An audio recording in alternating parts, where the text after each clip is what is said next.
Welcome to True Assassins.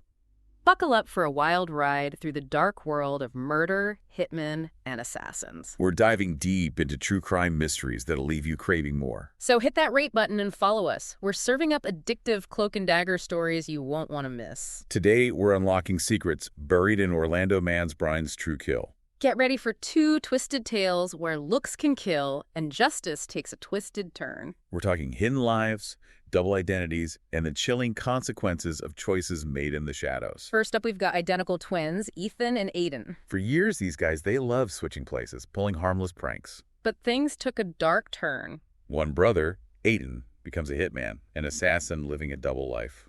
So how does a playful game turn into a deadly trap? That's exactly what we're going to unravel. What were the red flags, the early signs that things were escalating? And how did Ethan react to Aiden's sudden wealth, all the secrecy surrounding those so-called consultations? Right off the bat, you got to think about the psychology of these identity swaps. It's pretty common for twins to play that game. But when does harmless fun start to blur the lines? As Aiden gets deeper into this dangerous world, those consultations, talk about a chilling euphemism, the money starts pouring in. Ethan must have been feeling a mix of things unease, probably a sense of being left behind. That shared identity, once a bond, turns into a wedge driving them apart. Then, boom, news hits that Aiden's dead, killed during a botched job. But the real shock for Ethan...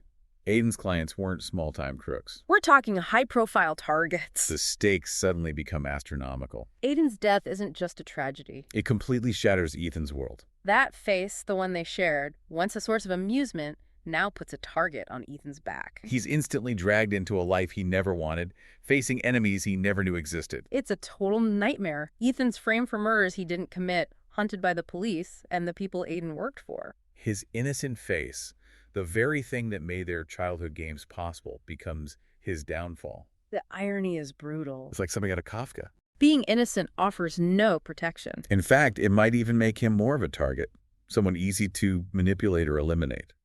He's trapped by the very thing he shared with his killer brother. So how does a regular guy like Ethan survive this? He needs to become as ruthless as Aiden. Not to kill, but to disappear. Talk about a contrast. Soft hands thrust into a world of shadows and violence. This is where we see the raw power of survival instincts kicking in. Ethan can't afford his old life, his old way of thinking. He has to learn the tricks of the trade.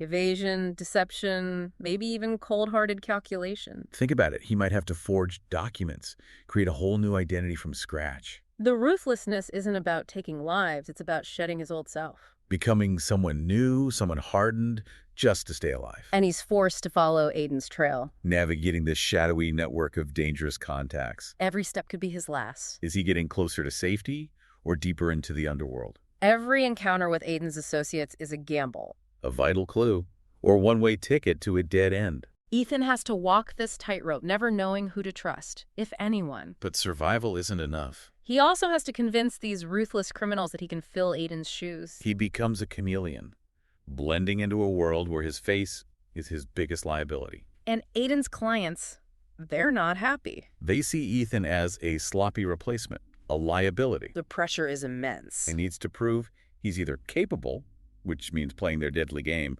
or insignificant, not worth the effort to eliminate. It demands a level of deception that someone like Ethan with no experience in this world shouldn't be able to pull off. It's a psychological pressure cooker. And then the story takes this crazy dark turn. A twist of fate. Ethan witnesses a hit.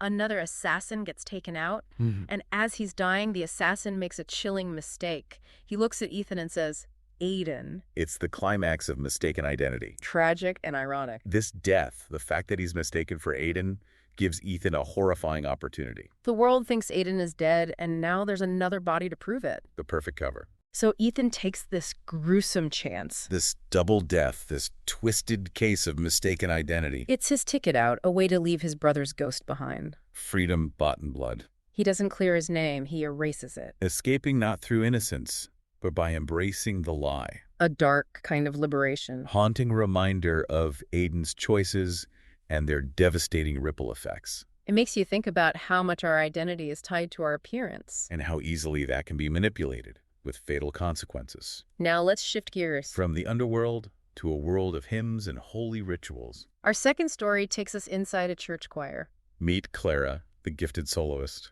On the surface, she's the picture of piety. Her voice, it fills the cathedral with this incredible, almost divine sorrow. But underneath, she's something else entirely.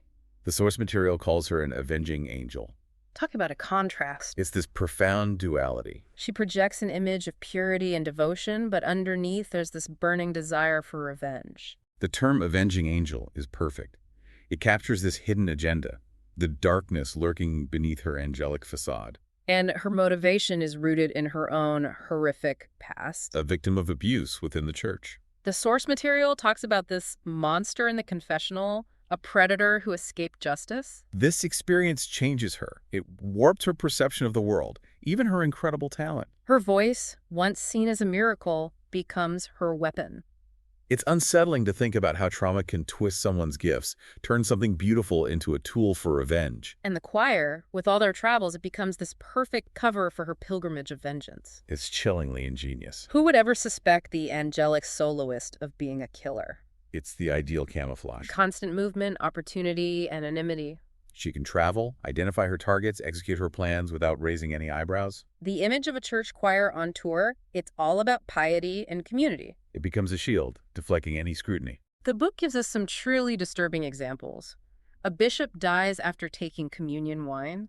An organist has a fatal accident. It's all meticulously planned, made to look like misfortune. It's not about rage, it's about calculated retribution. The causes of death, they're natural, accidental. It highlights her ability to manipulate, to exploit the trust that comes with her role in the church. But then there's Father Thomas. He proves to be a more difficult target. Clara has to change her tactics. She shifts from isolated incidents to a more complex, drawn-out confrontation. And there's this powerful image in the source material. Oh. A choir boy, tears streaming down his face. It mirrors Clara's own past trauma. It's a turning point. Father Thomas represents a more ingrained system of abuse. He's protected by the institution. Clara has to be smarter, more strategic. The choir boy becomes a symbol. He reminds Clara of her own suffering. It pushes her beyond personal revenge. She wants to dismantle the structures that allow abusers to thrive. She's not just settling scores, she's trying to prevent future harm. So she uses her reputation, her access to get close to Thomas. It's about gathering information, sowing seeds of doubt. Turning his own congregation against him. She erodes his authority from the inside. It's masterful, but deeply disturbing. A testament to her righteous anger and strategic brilliance. And then comes Thomas's downfall. He collapses during a sermon. The cause is unclear. Poison. Or did the congregation see it as divine intervention? That ambiguity is crucial. It plays on their faith, their unease about Thomas. Whether it's poison or God's judgment, the result is the same. Thomas loses his authority, his position of power. It's a public dismantling of a predator. And at his funeral, Clara sings the Requiem. A performance filled with apparent sorrow. But we know the truth. It's laced with triumph. This sense of unfinished business. She's an angel with death on her lips. Her voice, meant to offer solace, carries a hidden threat. A warning to other abusers. The story ends with Clara continuing her mission. Her voice, a double-edged sword. Praise and retribution intertwined. It leaves you with this unsettling feeling about justice, the enduring power of trauma. Two stories, two vastly different worlds. But both offer a glimpse into the dark complexities of human nature. What struck you most about these tales of duality and deception? They both highlight the masks we wear. Ethan forced to shed his innocence, Clara crafting this facade of piety. The gap between appearance and reality. The weight of hidden truths. Ethan's story shows how easily innocence can be shattered. How the choices of others can reshape our lives. It's a reminder of the power of survival instincts. The lengths we go to protect ourselves. Clara's story is about justice, revenge. What happens when the system fails us? She blurs the lines between victim and perpetrator. It makes us question our own sense of morality. The allure of taking justice into our own hands. True Kill, it takes us into some dark corners. It makes us think about the hidden lives around us. The potential for darkness beneath the surface. What other institutions might be hiding abuses of power? What seemingly harmless games could have devastating consequences. These stories are fictional, but they tap into real anxieties. Identity, betrayal, the elusive nature of justice. We hope this episode has sparked your curiosity. What other tales of hidden identities or unconventional justice intrigue you? Dive deeper, explore these themes. Thanks for joining us on True Assassins. Don't forget to rate and follow. We'll be back with more addictive cloak and dagger stories. Exploring the darkest corners of the human experience. Until then, stay safe out there. And keep your eyes open. You never know what's hiding in plain sight. Or who's wearing a mask.